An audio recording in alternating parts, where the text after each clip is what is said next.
آپ حضرات ایک بار سورہ حمد اور 3 بار سورہ اخلاص کی تلاوت فرما کر جملہ مومنین و مومنات بالخصوص مرحوم حسن مجتبیٰ ابن مجتبیٰ حسین کی روح کو ایصال کر دیں۔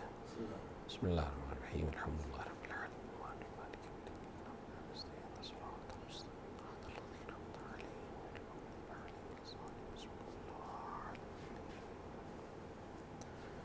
العالمین۔ اعوذ باللہ السمیع العلیم من الشیطان اللعین الرجیم، بسم اللہ الرحمن الرحیم، الحمد للہ رب العالمین، وصلی اللہ علی سیدنا و مولانا و مولا الثقلین جد الحسن والحسین ابی القاسم مصطفیٰ محمد وعلى آلہ الطیبین الطاہرین المعصومین المنتخبین المظلومین، لا سیما ابن عمہ غالب علی کل غالب مولانا علی ابن ابی طالب، وعلى صاحب الدعوات النبویۃ والصولۃ الحیدریۃ والعصمۃ الفاطمیۃ والحلم الحسنیۃ والشجاعۃ الحسینیۃ والعبادۃ السجادیۃ والمعاصر الباقریۃ والآثار الجعفریۃ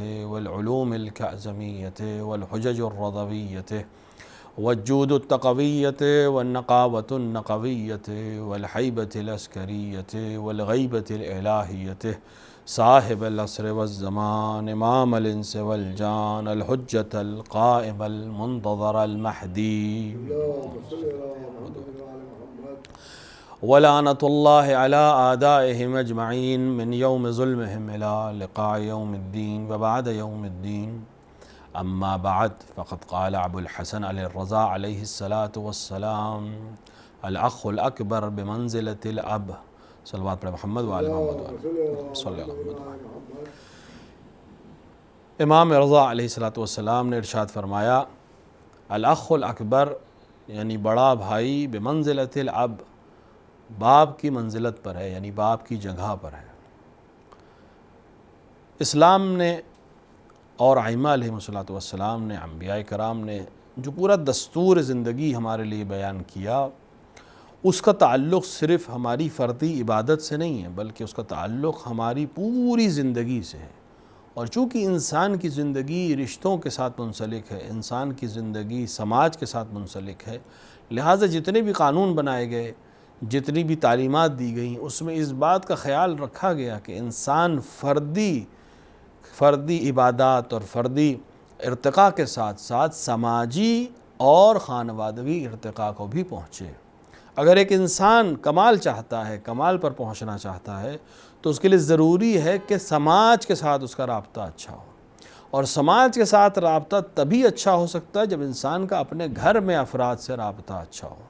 یہ ہو ہی نہیں سکتا کہ انسان اپنے گھر میں رابطہ اچھا نہ رکھے، اس کے گھر میں لوگ شکر و شیر کی طرح نہ رہیں، اور وہ باہر کے اجتماع کو اچھا کرنا چاہتا ہو۔ یہ امکان میں ہی نہیں ہے، کیونکہ ایک سماج کی تشکیل سب سے پہلے فرد سے ہوتی ہے، اس فرد سے بڑھ کر پھر خانوادہ بنے گا، اور خانوادے کے بعد پھر سماج میں جا کر انسان الگ الگ خانوادے مل کر ایک سماج بنائیں گے، قبیلہ بنے گا، پھر سماج بنے گا۔ تو ہو ہی نہیں سکتا کہ انسان اپنے گھر میں اچھے معاملات نہ رکھے، اچھے حساب کتاب نہ رکھے، آپس میں محبت نہ رکھے، اور یہ توقع کرے کہ ایک بہت اچھا سماج بنا دے گا یا ایک بہت اچھے سماج کا فرد بن جائے گا۔ اسی لیے ائمہ علیہ السلام نے ہر طرح کے معاملات کو، ہر طرح کے رشتے کو، اور ہر طرح کی سماجی ضروریات کو سامنے رکھتے ہوئے، انسان کی ضرورت کو سامنے رکھتے ہوئے اپنی احادیث میں اس کی طرف توجہ دلائی ہے۔ جہاں تک امام رضا کی اس حدیث کا تعلق ہے، اس میں کئی احکام ہمیں اپنے آپ، صرف اس دو حرف کی، یعنی 2 کلمے کی یہ حدیث ہے۔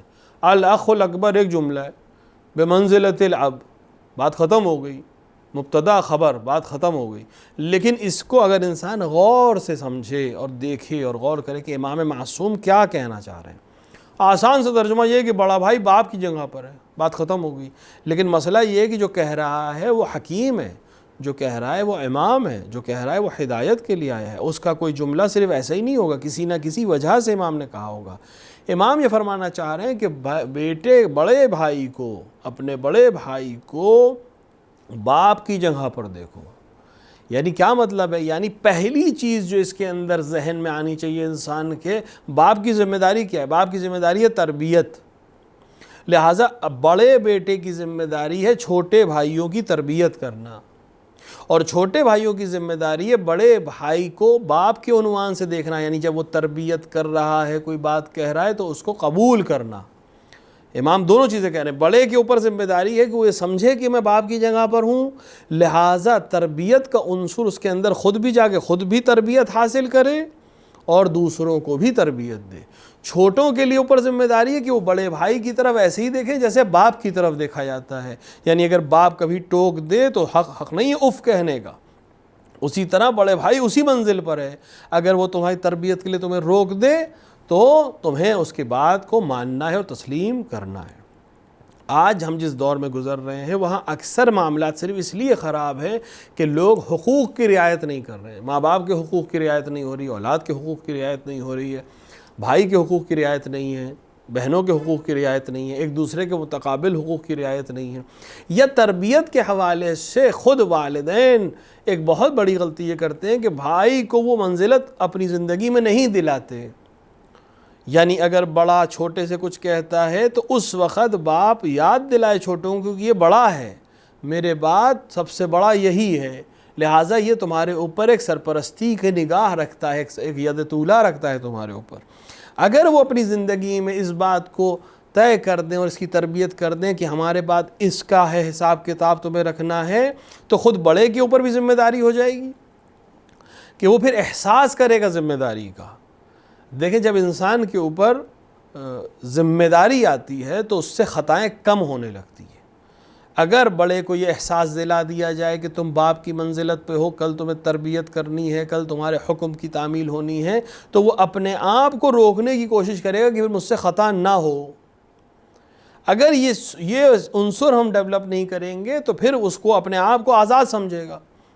اگر کسی کے اوپر کوئی ذمہ داری نہ ہو تو بالکل لاوبالی ہو جاتا ہے، اس کو کوئی حکم ہی نہیں، مسئلہ ہی نہیں ہے اس کے لیے۔ لہٰذا بڑا بھائی تمہارے لیے باپ کی منزلت پہ، یعنی اس کے اوپر احساس، اس کو تربیت کرنی ہے تمہاری، اور تمہیں بھی اس سے تربیت کو قبول کرنا ہے۔ اب بڑے کی ذمہ داری ہے کہ وہ اپنے آپ کو اس لائق بنائیں کہ لوگ اس کی بات کو سنیں اور سمجھیں، وہ خطاؤں کو کم کرے تاکہ چھوٹوں میں بھی لرزش نہ پائی جائے۔ اسلام نے رشتوں کی اہمیت پر بہت توجہ دلائی ہے۔ ائمہ علیہ السلام نے رشتوں کے سلسلے میں جہاں تک احادیث کی بات ہے، احادیث بھی ارشاد فرمائی ہیں، عملی طور سے بھی ہم دیکھتے ہیں کہ بہت زیادہ رشتوں کی اہمیت کو ائمہ نے عملی کیا ہے۔ تاریخ کو اگر آپ اٹھا کر دیکھیں تو یہ جو بھائی کا رشتہ ہے یہ بڑا عجیب رشتہ ہے، ہر طرح کے کردار آپ کو مل جائیں گے صرف اسی رشتے کے بناس پر اگر ہم دیکھنا چاہیں۔ یعنی ابتدائے آدمیت، جناب آدم کے بعد سے جو نسل آدم آگے بڑھنا شروع ہوئی، وہیں سے رشتوں کی ابتدا ہوئی، وہیں سے بھائی اور بہن کی ابتدا ہوئی۔ اب یہ جو پہلا زینہ کہہ سکتے ہیں، پہلا اسٹیپ جو ہے کہہ سکتے ہیں اس رشتے کا، بھائی کا رشتہ، اس کی شروعات کوئی بہت اچھی شروعات نہیں ہے تاریخ میں، کیونکہ ایک بھائی دوسرے بھائی کو قتل کر رہا ہے صرف حسد میں کہ اس کی قربانی قبول ہوئی، میری قربانی قبول نہیں ہوئی، حسد میں اس نے قتل کر دیا، بعد میں پشیمان ہوا، بعد میں توبہ کی، ایک بڑی تفصیلی داستان ہے، وہ ایک الگ بحث ہے۔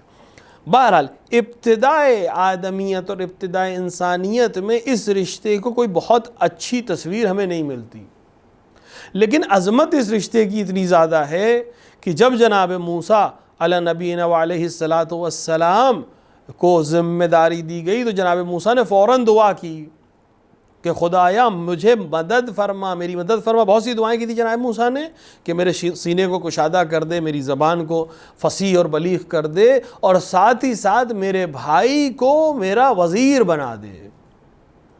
یہ اہمیت ہے بھائی کی کہ جناب موسیٰ کو نبوت کا عہدہ دیا جا رہا ہے، تبلیغ کا حکم دیا جا رہا ہے۔ جناب موسیٰ اب اس عہدے کو ملنے کے بعد دعا کر رہے ہیں تاکہ کامیابی مل سکے انہیں اس مشن میں، اور کامیابی مل سکے انہیں اس کام کے میں جو ان کو خداوند عالم دے رہا ہے۔ فوراً کہا کہ مجھے ایک بھائی کی ضرورت ہے، مجھے ایک وزیر کی ضرورت ہے، معاون کی ضرورت ہے، اور جناب ہارون کو اس کام کے لیے منتخب کیا گیا، اور جناب ہارون اور موسیٰ نے ایک ساتھ اس کام کو انجام دیا۔ تو تاریخ میں حابیل اور قابیل کی مثال بھی ہے، اور تاریخ میں موسیٰ اور ہارون کی مثال بھی ہے۔ تاریخ میں اسماعیل اور اسحاق کی مثال بھی ہے، تاریخ میں بنی ہاشم اور بنی امیہ کی مثال بھی ہے۔ لہٰذا رشتے ہر طرح کے، یہ جو بھائی کا رشتہ ہے اس میں ہر طرح کی چیزیں ہمیں ملتی رہیں گی۔ تو ادھر جناب موسیٰ اور جناب ہارون کی نسبت، ایک بہترین بھائی ایک دوسرے کے لیے کیسے معاون ہو سکتے ہیں، کیسے جناب موسیٰ نے دعا کر کے بتایا کہ اگر بہترین بھائی تمہارے ساتھ ہو تو بڑے سے بڑا کام بھی آسان ہو سکتا ہے۔ لہٰذا دعا کی تھی، نبی خدا تھے، اور بھی کوئی کسی سے مدد مانگ سکتے تھے، کہتے تھے خدایا میری مدد کرنا، لیکن کہا نہیں، میرا بھائی کو میرا وزیر قرار دے۔ اہمیت، بھائی کی اہمیت کو بیان کیا۔ اور یہ سلسلہ اسی طرح ہے، جو عظمتیں جس طرح ہر رشتے کو عظمتیں آخر میں آ کے آل محمد کے گھرانے میں ملی، اس رشتے کو بھی عظمت اسی گھرانے میں آ کے ملی۔ یعنی ہمارے پاس مثالیں تھیں، حابیل و قابیل کی مثال میں نے عرض کی تھی، اور جناب موسیٰ اور ہارون کی بھی مثال ہمارے پاس تھی، لیکن ہم کمال پر دیکھنا چاہتے تھے اس رشتے کو، عظمت بھائی کہاں تک جا سکتی ہے ہم اس کو دیکھنا چاہ رہے تھے۔ لہٰذا ہم نے تاریخ میں ایک منظر دیکھا کہ ایک بھائی دوسرے بھائی سے کہتا نظر آ رہا ہے کہ تم میرے بستر پہ سو جاؤ تاکہ میں حفاظت کے ساتھ نکل جاؤں۔ یہ بھی دو بھائی ہیں، سگے نہیں ہیں، لیکن چونکہ رسول نے اپنا بھائی ایک بار نہیں 2 بار بنایا ہے، اس واقعے کے بعد بنایا ہے، لیکن ابھی رشتے میں 2 بھائی ہیں، تربیت بھی کی ہے، بھائی بھی ہیں۔ وہاں ایک بھائی ہے جو دوسرے بھائی کو قتل کر رہا ہے، ایک بھائی ہے جو اپنی مدد کے لیے دوسرے بھائی کے لیے دعا کر رہا ہے۔ یہاں مسئلہ یہ ہے کہ ایک بھائی دوسرے بھائی سے کہہ رہا ہے کہ تم میرے بستر پہ سو جاؤ تاکہ میں حفاظت سے نکل جاؤں، اور اس بھائی نے بھی پلٹ کر صرف ایک سوال کیا کہ یا رسول اللہ، یا نبی اللہ، اگر میں لیٹ جاؤں تو کیا آپ کی جان محفوظ رہ جائے گی، آپ بچ جائیں گے؟ رسول اکرم نے جواب دیا کہ ہاں، خدا نے وعدہ کیا کہ اگر آپ سوئے رہیں تو میری جان بچ جائے گی۔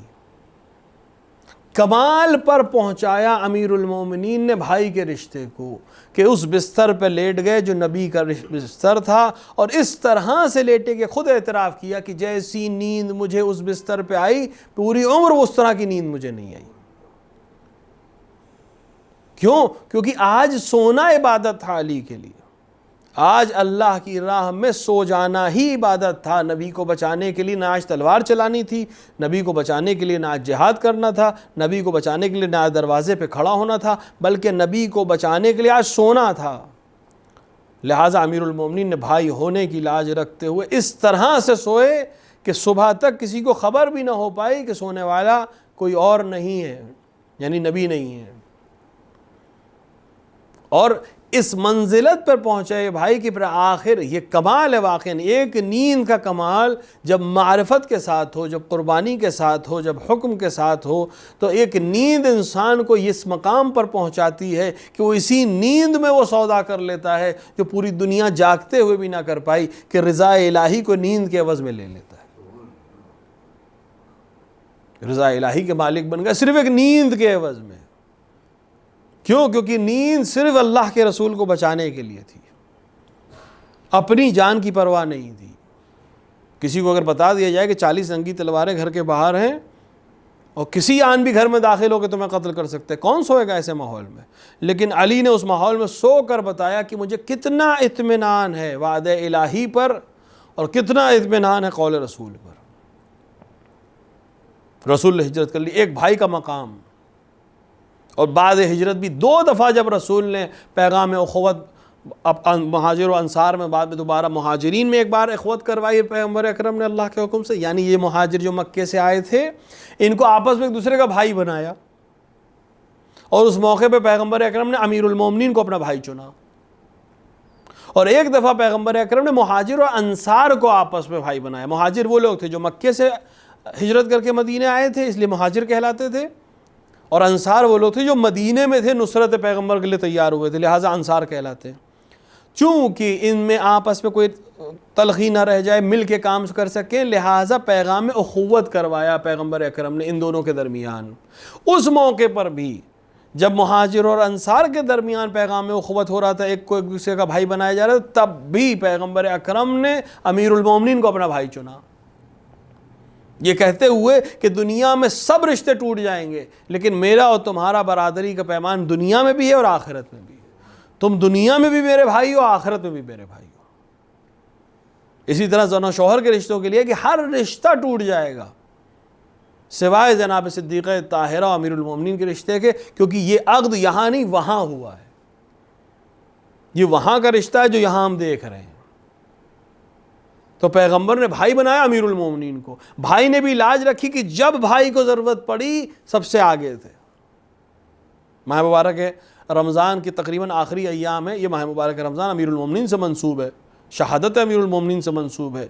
روایت کہتی ہے کہ جب امیر المومنین علیہ السلام کو غسل دینے کے لیے امام حسن علیہ السلام نے آپ کے جسم کے اقدس کے اوپر سے کپڑے ہٹائے تو آپ کے جسم کے اوپر 1000 سے زیادہ زخم تھے۔ یہ زخم کہاں لگے تھے؟ یہ ان جنگوں میں لگے تھے جو دفاع پیغمبر میں آپ نے کی تھی۔ 1000 سے زیادہ زخم، جس میں 70 زخم صرف احد کے تھے۔ اور دوسرا کمال یہ تھا کہ ان زخموں میں جو خاصیت تھی وہ یہ تھی کہ صرف امیر المومنین کے سامنے کے حصے پہ زخم تھے، کبھی پشت دکھائی نہیں کہ پیٹھ کی طرف کوئی زخم لگے، صرف سامنے کے حصے پہ زخم تھے۔ اس طرح سے اس بھائی نے بھائی کی لاج رکھی۔ پھر تاریخ آگے بڑھی اور ارتقاء کی منزل آئی کہ 2 بھائی اس دنیا میں آئے کہ دونوں ایک دوسرے کے تکملہ ہیں، ایک حسن ہے تو دوسرا حسین ہے۔ حسین بھی حسن ہی کی تصغیر ہے، یعنی نام بھی اپنے کو بڑے بھائی سے منسوب کر کے رکھا، اور اس طرح سے ایک دوسرے سے محبت کی کہ جس وقت امام حسن علیہ السلام کی شہادت ہوئی اس وقت امام حسین نے یہی مرثیہ کہا تھا کہ غریب وہ نہیں ہے جو لوٹ لیا جائے یا جو اپنے دیار سے دور ہو، غریب وہ ہے جس کا بھائی اس دنیا سے چلا جائے۔ اور پیغام برادری اور امامت، بھائی ہیں اور امام بھی ہیں، امامت کا بھی لحاظ رکھا اور بھائی کا بھی لحاظ رکھا۔ لہٰذا جب امام حسن علیہ السلام نے بعض شرائط کی وجہ سے صلح نامے پر دستخط کر دیے اور لوگ آئے امام حسین کے پاس کہ آپ کے بھائی نے صلح کر لی ہے، اگر آپ جنگ کرنے پہ آمادہ ہوں حاکم شام سے تو ہم آپ کے ہاتھ پر بیعت کر لیں گے۔ امام نے کہا نہیں، میرے بھائی کی صلح میری صلح ہے، لہٰذا جب تک امام نے جو صلح کر لی ہے میں اسی شرطوں پر قائم رہوں گا۔ یہ رشتہ امام حسن اور امام حسین علیہ السلام کا عملی بھی اور ارتقاء انسان کو منزلت طرف لے جانے کے لیے۔ امام حسین علیہ السلام نے بھائیوں کے سلسلے میں بہت تاکید کی، اور شاید اسی وجہ سے خداوند عالم نے آپ کو بہت عظیم بھائی عطا کیے۔ امام حسن آپ کے بڑے بھائی تھے، لیکن ایک بھائی اور ہے جس کو امام حسین نے خود بھائی کہا ہے۔ امام حسین ایک سفیر بھیج رہے ہیں، 18,000 سے 20,000 خطوط یا 30,000 بعض روایات میں ہیں، خط کوفے سے آ گئے۔ اس کے جواب میں امام حسین علیہ السلام ایک سفیر روانہ کر رہے ہیں کوفے کے، سب کے جواب میں ایک شخص جا رہا ہے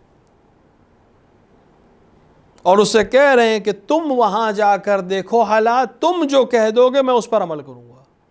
یعنی 30,000 خط کا کوئی حیثیت نہیں ہے، تمہارا ایک جملہ میرے لیے کافی ہے۔ اور اس خط میں لکھ رہے ہیں کہ اب اے کوفے والوں میں تمہاری طرف اسے بھیج رہا ہوں جو میرا بھائی ہے۔ دیکھیں عربی زبان میں اور عرب قاعدے میں بھائی صرف وہی ہوتا ہے شقیق ہو، یعنی جو ماں سے پیدا ہو یا ایک باپ کی اولاد ہو، اور امام معصوم اگر اس کے باوجود کسی ایسے کو اپنا بھائی کہہ رہا ہے جو ایک باپ سے یا ایک ماں سے ان کے بھائی نہیں ہے جناب مسلم، اس لحاظ سے رشتے کے لحاظ سے ہاں چچا زاد بھائی ہیں، لیکن چچا زاد بھائی نہیں کہا میرے بھائی ہیں، میں اپنے معتمد کو اور اپنے بھائی کو تمہاری طرف روانہ کر رہا ہوں۔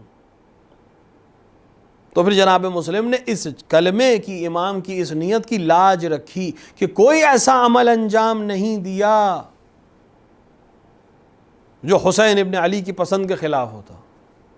آسان تھا جناب مسلم کے لیے ابن زیاد کو ہانی کے گھر میں قتل کر دینا دھوکے سے، لیکن فرمایا کہ نہیں، میں نے رسول کی حدیث سنی ہے کہ مہمان کو اس طرح سے دھوکے سے قتل کرنے والا میری امت میں سے نہیں۔ عمل بتا رہا ہے کہ امام حسین نے انتخاب بالکل درست کیا تھا۔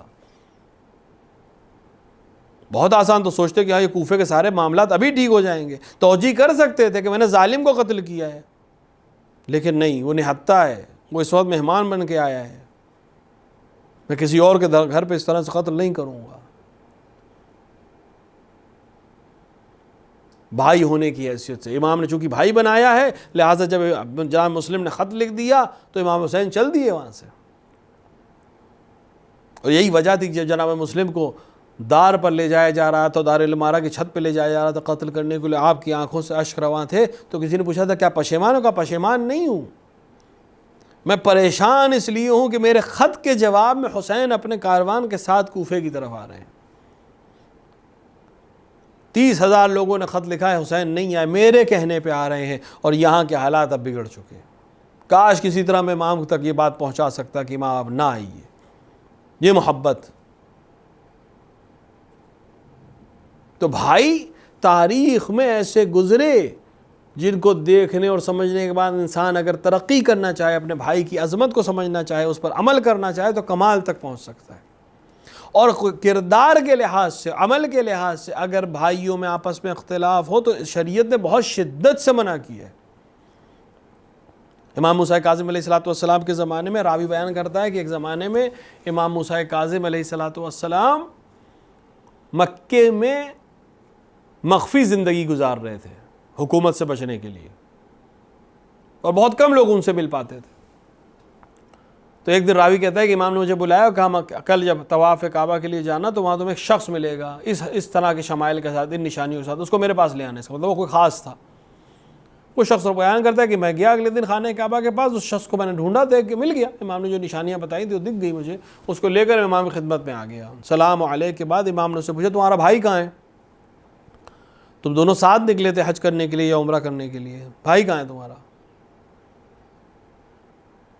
اس کو جواب تعامل ہوا تو امام نے کہا میں بتاتا ہوں، فلاں جگہ پر تم لوگ ساتھ نکلے، فلاں مقام پہ تم لوگ استراحت کے لیے رکے، وہاں تم دونوں میں آپس میں جھگڑا ہو گیا اور تم دونوں نے قطع رحم کیا، دونوں نے قطع رحم کیا۔ ایک دفعہ ایسا ہوتا ہے کہ جھگڑا ہو، ایک آدمی کہتا ہے کہ مجھے آپ سے نہیں بات کرنا، دوسرا نہیں منع کرتا، ایک بھائی ناراض ہو جائے دوسرا ناراض نہیں ہوتا کہ کل یا پرسوں میں غصہ ٹھنڈا ہو جائے گا، بات ختم ہو جائے گی۔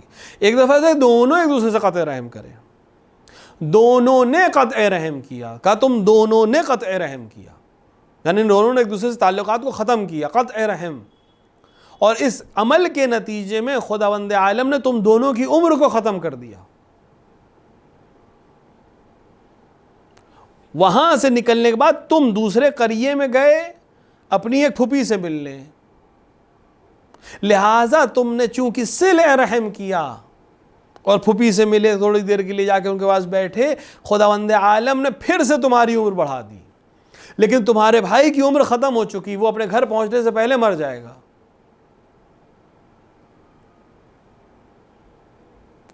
راوی کہتا ہے اس شخص نے فوراً سوال کیا کہ مولا میری عمر کتنی بڑھ گئی؟ امام نے فرمایا 20 سال۔ جس کی عمر ختم ہو گئی تھی، صرف ایک پھوپھی کے پاس جا کے کچھ دیر بیٹھ کے صلہ رحم کرنے کے نتیجے میں 20 سال خداوند عالم نے عمر بڑھا دی۔ راوی بیان کرتا ہے کہ میں اس واقعے کے بعد 20 سال تک حج کرنے آتا رہا، اور 20 سال تک میں اس انسان کو دیکھتا رہا، ہر سال حج پہ ہم ملتے رہے۔ 21ویں سال جب میں آیا تو وہ نہیں تھا، یعنی گویا چلا گیا تھا اس دنیا سے، اور اس کا بھائی وطن پہنچنے سے پہلے اس دنیا سے جا چکا تھا۔ تو قطع رحم کے آثار کتنے شدید ہیں۔ تو بھائی سے قطع رحم کے نتیجے میں عمر تمام ہو جائے گی، زندگی برباد ہو سکتی ہے، خانوادے ختم ہو سکتے ہیں، متلاشی ہو سکتے ہیں۔ بھائی کے مقام کو سمجھنا ہے، اور کسی اور مثال سے سمجھ میں آئے یا نہ آئے، سب سے اعلیٰ مثال جو کوئی بھائی کسی بھائی کو دے سکتا ہے اور کمال تک پہنچا سکتا ہے، وہ کردار بھی کربلا میں ہمیں ملے گا۔ جس طرح تمام رشتے اپنے کمال پر کربلا میں پہنچے، اسی طرح یہ رشتہ بھی اپنے کمال پر کربلا میں پہنچا، اور پھر ایک بھائی نے دوسرے بھائی کے مقام اور منزلت کو اس طرح سے دنیا کے سامنے واضح کیا کہ اب رہتی دنیا تک اس مقام اور منزلت تک کوئی نہیں پہنچ سکتا۔ روایت کہتی ہے کہ پیغمبر اکرم مسجد النبی میں بیٹھے تھے، اور ایک دفعہ آپ نے کلمہ استرجاع جاری کیا۔ امیر المومنین بغل میں بیٹھے تھے، پوچھا یا رسول اللہ آخر کلمہ استرجاع کیوں بلند کیا؟ کہ میں نے ابھی دیکھا میرا بھائی جعفر اس دنیا سے گئے، یعنی امیر المومنین کے سگے بڑے بھائی، کہ میں نے دیکھا کہ میرا بھائی جو علم پیغمبر ان کے ہاتھ میں تھا، علم اسلام ان کے ہاتھ میں تھا، دشمنوں نے ان کے دونوں بازو قلم کیے، وہ آخری دم تک لڑتے رہے یہاں تک کہ شہید ہو گئے۔ پیغمبر اکرم کے نے خبر دی، امیر المومنین مصاب ہوئے، رونے لگے، گریہ کرنے لگے۔ پیغمبر اکرم نے ڈھارس دی امیر المومنین کو، بھائی کا پرسہ پیش کیا اور اس کے بعد کہا کہ آپ پریشان نہ ہوں، اس قربانی کے عوض میں، دو بازو جو کٹے ہیں، اس قربانی کے عوض میں خداوند عالم ان کو 2 پر عطا کرے گا، اور وہ بہشت میں، جنت میں فرشتوں کے ساتھ پرواز کریں گے۔ اس بات کو سننے کے بعد، اس خبر کو سننے کے بعد امیر المومنین جو شوق رکھتے تھے عبادت کا، انہوں نے فوراً کہا کہ کیا یہ مقام مجھے نہیں مل سکتا؟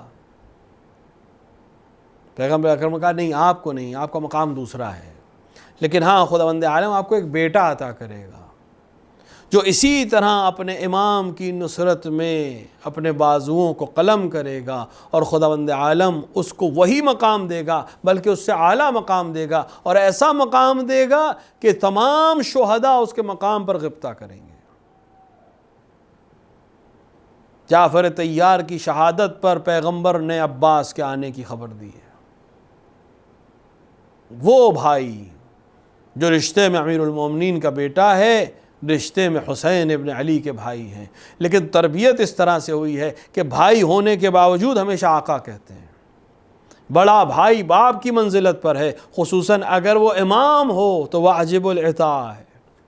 پوری تاریخ کربلا میں تمام کردار بولتے ہوئے ملتے ہیں، تمام کردار حسین سے سامنے مخاطب ہوتے ہیں۔ کوئی حسین کو آ کر صلاح دیتا ہے، کوئی مشورہ دیتا ہے، کوئی مخالفت کرتا ہے، کوئی سوال پوچھتا ہے، لیکن ایک کردار ہے جو ہر حال میں حسین ابن علی کے ساتھ ہے، لیکن خاموش ہے، نہ سوال کرتے ہیں، نہ رائے دیتے ہیں، نہ مشورہ، صرف وہی کرتے ہیں جو حسین ابن علی کہتے ہیں۔ پوری زندگی اس طرح سے گزاری ہے، بچپنے سے لے کر آج جوانی کے اس دور تک ابو الفضل عباس کا طریقہ یہ ہے کہ جو حسین کہتے ہیں وہ ہونا ہے۔ حسین کے لیے سایہ بن گئے ہیں ابو الفضل عباس۔ بھائی کس مقام تک جا سکتا ہے، ابو الفضل عباس نے دنیا کو بتایا کہ اب مجھ سے اعلیٰ مقام کوئی حاصل نہیں کر پائے گا برادری کا۔ اور یہی وجہ ہے کہ حسین ابن علی نے ابو الفضل عباس کو اپنا شریک بنایا ہے۔ ہر چیز میں ابو الفضل عباس حسین ابن علی کے ساتھ ہے۔ ولید کا دربار ہو، مکے کی طرف ہجرت ہو، مکے کی طرف خطبہ ہو، وہاں سے روانگی ہو، ملاقات ہو افراد سے، ابو الفضل عباس ساتھ میں ہے۔ یہاں تک کہ کربلا کے میدان میں روز عاشوراء جو مختلف چیزیں ہیں جس میں ابو الفضل عباس کو حسین ابن علی نے اپنا شریک بنایا ہے، کسی اور کو شریک نہیں بنایا، ابو الفضل عباس کو شریک بنایا۔ اصحاب کی شہادت پہ کس طرح سے دل سرد ہوتے ہیں، ابو الفضل عباس حسین ابن علی کے ساتھ ہیں۔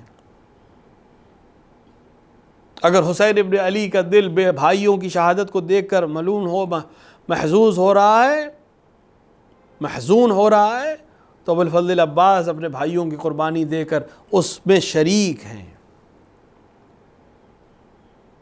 جس شدت سے حسین ابن علی کو پیاس لگ رہی، اسی شدت سے ابو الفضل عباس کو پیاس لگ رہی ہے۔ اپنے سامنے بچوں کی شہادت آسان نہیں ہوتی، لیکن حسین ابن علی کے ساتھ عباس بھی اس میں شریک ہے۔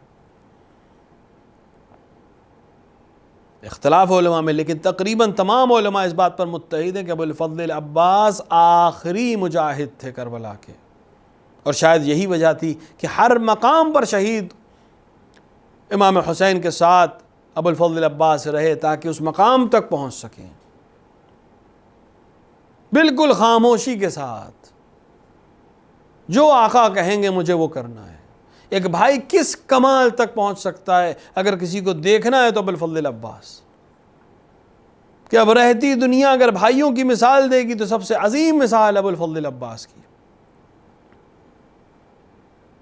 کوئی آسان بات نہیں ہے اس مقام پر پہنچنا، اور آسان کام بھی نہیں ہے، لیکن ابو الفضل عباس نے کر کے دکھایا۔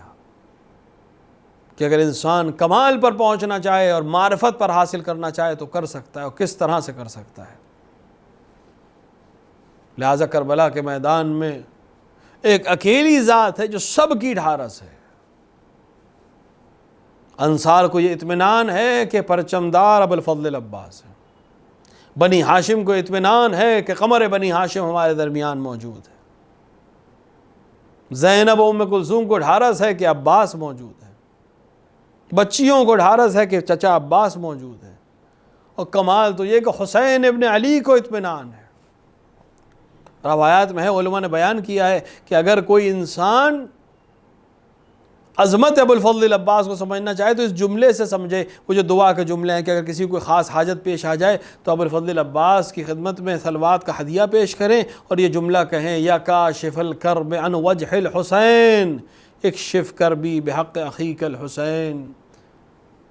اے وہ ذات کہ جس کی وجہ سے حسین کے چہرے پر کرب کی نشانی دور ہو جاتی تھی، کتنی عظمت ہے اس ہستی کی کہ جس کو دیکھ کر حسین کے چہرے پر سے کرب دور ہو جاتا ہو، غم دور ہو جاتا ہو۔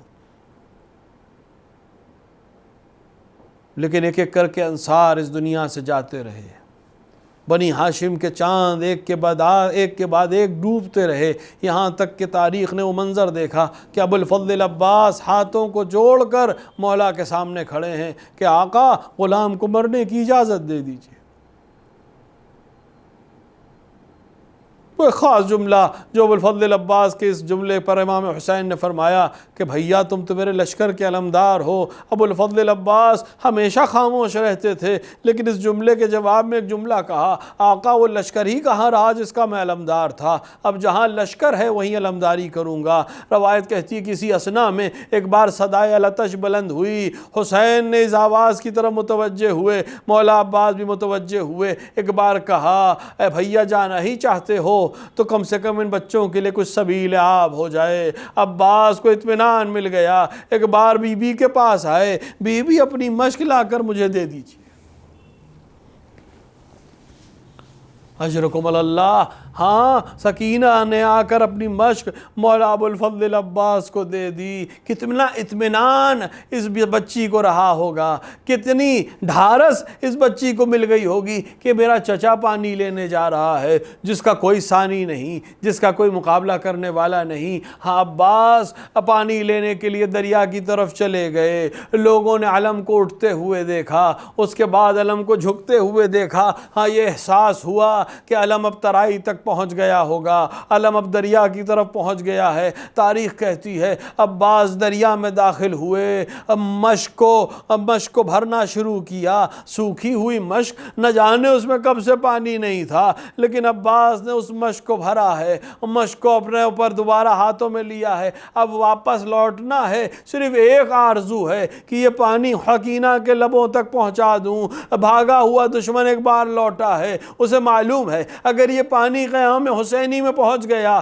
تو اس کے بعد عباس کو کوئی روک نہ سکے گا، ہر طرف سے حملہ ہو رہا ہے۔ روایت کہتی ہے 3000 کماندار مسلسل تیروں کی بارش کر رہے تھے اور جس میں نازنین ابو الفضل کو ہدف بنا رہے تھے، لیکن عباس ہیں کہ رکتے نہیں ہیں۔ ادھر سکینہ اب اپنے بابا کا چہرہ دیکھ رہی ہیں کہ اگر چچا پر کوئی آنچ آئی تو بابا کے چہرے کا رنگ بدل جائے گا۔ ایک دفعہ ایک منظر دیکھا، علم نے کروٹ بدلی، لیکن ایک بار جب بچی کے ہاتھ بلند ہوئے، یا اللہ میرے چچا کی خیر ہو، لیکن علم ابھی آگے بڑھ رہا ہے، امیدیں بچی ہوئی ہیں، ڈھارس بنی ہوئی ہے، لیکن ایک بار علم کو سلامی آئی، اب جو علم زمین کی طرف آیا تو پھر بلند نہ ہوا۔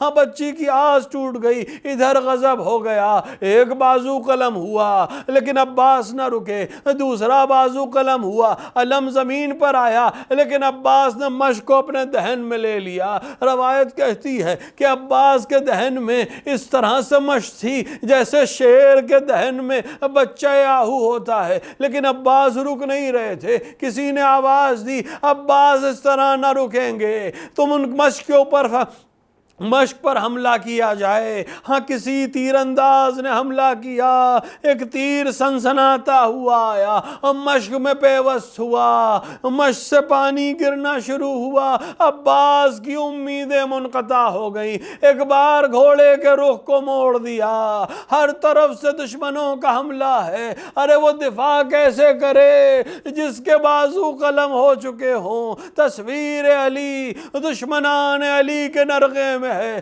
کوئی تلوار لگاتا ہے، کوئی نیزہ چبوتا ہے، یہاں تک کہ کسی نے ایک گرز آہنی ابو الفضل العباس کے سر اقدس پہ مارا. ایک بار دنیا تاریک ہوئی، زمین کی طرف تشریف لائے، آواز دی آقا غلام کی خبر لیجئے. حسین نے کمر کو تھاما، قد کسرا ظہری، اب میری کمر ٹوٹ گئی. اب سیدانیوں کا خدا حافظ، اب سکینہ کا خدا حافظ. وَسَيَعْلَمُ الَّذِينَ ظَلَمُوا أَيَّ مُنْقَلِبٍ يَنْقَلِبُونَ إِنَّا لِلَّهِ وَإِنَّا إِلَيْهِ رَاجِعُونَ رِضًا بِقَضَائِهِ وَتَسْلِيمًا لِعَمْرِهِ. خدایا ہمارے اس مختصر عمل کو قبول فرما، ہمارے درمیان جو حاجت مند ہیں ان کی حاجتوں کو پورا فرما. خدایا اس مجلس کا ثواب مرحوم کے نام اعمال میں ثبت فرما. خدایا بلا یہ دنیا میں آئی ہوئی ہے اس کو جلد سے جلد نیست و نابود فرما. مومنین و مؤمنات کی حفاظت فرما، انسانیت کو نجات عطا فرما. خدایا علماء اعلام مراجع کرام کا سایہ ہمارے سروں پر محفوظ رکھ. اتباعت عالیات حسن راق اور شام کی حفاظت فرما. خدایا تجھے واسطہ عظمت اس ماہ مبارک کا جو تقریباً رخصت پر ہے، تجھے اس ماہ مبارک کی عظمت کا واسطہ، تجھے امیر المؤمنین علیہ السلام کے زخمی سر کا واسطہ، منتقم خون امیر کے ظہور میں تعجیل فرما. اندر ظہور اپنے امام کو پہچاننے، ان کی نصرت کرنے کی توفیق عطا فرما. ربنا تقبل منا انک انت السمیع الدعاء. آپ حضرات ایک بار سورہ حمد اور 3 بار سورہ اخلاص کی تلاوت فرما کر تمام مومنین و مومنات بالخصوص حسن مجتبیٰ ابن مجتبیٰ حسین کی روح کو ایصال فرما دیں.